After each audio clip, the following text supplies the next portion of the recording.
The young man was horrified to discover that his wife, who had been in a coma for years, could now use the toilet independently. She even knew to flush the toilet afterward and then walk back to her room on her own. She even put the clips used to monitor her heartbeat back on her wrist when she lay down in bed. The young man was stunned, wondering if people in a vegetative state could sleepwalk. It turned out that earlier that day, the young man, fresh out of university, had been diagnosed with a terminal illness. The doctor told him he only had 6 months to live. The thought of dying without ever having been in a relationship was unbearable for him. So, wanting to experience love before he died, he went to a matchmaking corner and promoted himself to everyone, even writing on a sign that he only wanted girls with terminal illnesses. Seeing this, everyone assumed he was trying to scam insurance, unaware that he simply wanted to find someone who shared his plight and experience a relationship. Just when the young man thought his plan was about to fail, he was spotted by an elderly woman with a daughter in a vegetative state. They got married that very day. Hearing from his mother-in-law that his wife only had 6 months to live, the young man felt a deep sense of sympathy. Wanting to experience the sweetness of love, he decided to create his own treatment plan to wake his wife from her vegetative state before she died. He only intended to try it out, but it unexpectedly worked miraculously.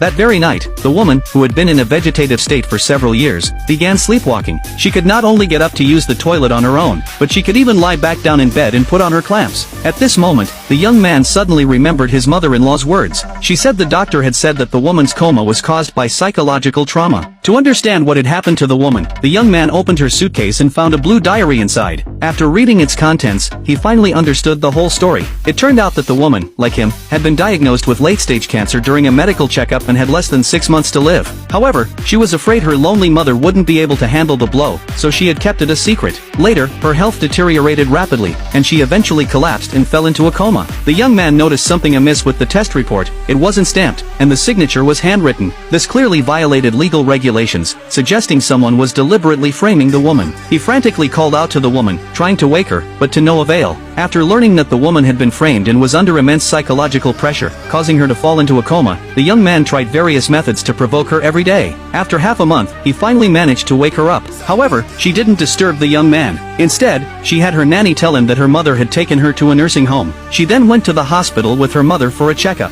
When the doctor said she was healthy, the mother and daughter burst into tears of joy. Their first thought was to go home and have a good meal. Seeing her daughter now full of energy, the mother decided to break her promise, saying that although the young man was quite charming, the difference in their family backgrounds was too great, and asked her daughter if she should end the marriage. Unexpectedly, the woman immediately refused after hearing this. She had grown accustomed to the young man's presence over the past 2 weeks. However, the thought of his embarrassing words and intimate actions filled her with a mixture of shame and anger. She decided to continue feigning unconsciousness to test his true love.